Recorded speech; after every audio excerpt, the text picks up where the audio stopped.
স্বাগতমকে আমি ওর বাবাকেই বলবো যে ওকে মেডেল পরিয়ে দেবে। বাবা মা দুজনাই আসুক, দুজনাই আসেন, দুজনাই আসেন, দুজনাই আসেন, আসেন আসেন আসেন আসেন আসেন দিদি আসেন। ওটে যে নিজের বাচ্চাকে সাকসেস দেখে বা এই এই যে মুহূর্তটাকে অনুভব করার জন্য প্রত্যেক পিতাকে আমি অসংখ্য অসংখ্য ধন্যবাদ এবং ভালোবাসা জানাই। হ্যাঁ স্বাগতম আজকে বলবে আর হাসবে, ঠিক আছে? হ্যাঁ হ্যাঁ হ্যাঁ, না দুইজনে থাক।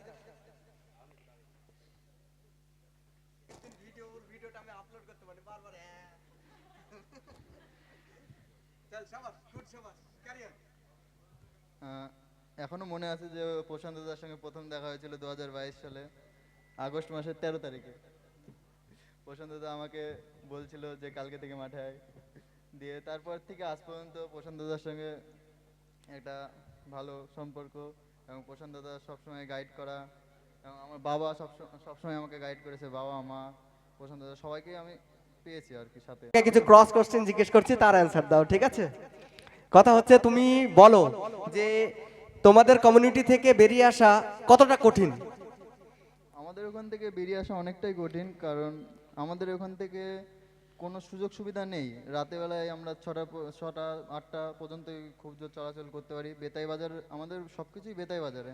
তো বেতাই বাজারে পড়াশোনা থেকে মানে বাড়ি থেকে সবসময় সাইকেল নিয়ে আসা, এটা একটা কষ্টকর আছে আর সবসময়। প্রথম মানে কি বলবো, হঠাৎ করে বেতাই বাজারে আমি যে কোনো কারণে গিয়েছিলাম, একটা মানে দুই দিকে স্লিভলেস একটা টি শার্ট আর একটা ফুটবল খেলার প্যান্ট পরে একটা উস্তাদ আমার সামনে দাঁড়িয়ে মানে যেরকম ভাবে দাঁড়িয়ে আছে, একদিকে ঘাড় কাত করে বলছে, দাদা আমিও তোমার কাছে ট্রেনিং নিতে চাই, আমাকে করাবা নাকি?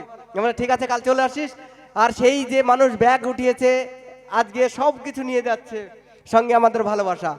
তো কি বলবো, যে যতটুকু বলবো ততটুকুই কম। আমি ওর কথা অনেক মানুষকে এক্সাম্পল দিই, আর এখানে যারা বসে আছে প্রত্যেকের ক্ষেত্রে মানে কি বলবো, প্রত্যেক মানুষই আজকে এক্সাম্পল হয়ে দাঁড়িয়ে থাকলো। আর ভবিষ্যতে যে বাচ্চারা মানে চাকরির জন্য লড়াই করছে, তাদের প্রেরণাও হয়ে থাকবে। আর কি বলবো ভাই, চলো ঠিক আছে, ভাইকে সবাই করতালি দিয়ে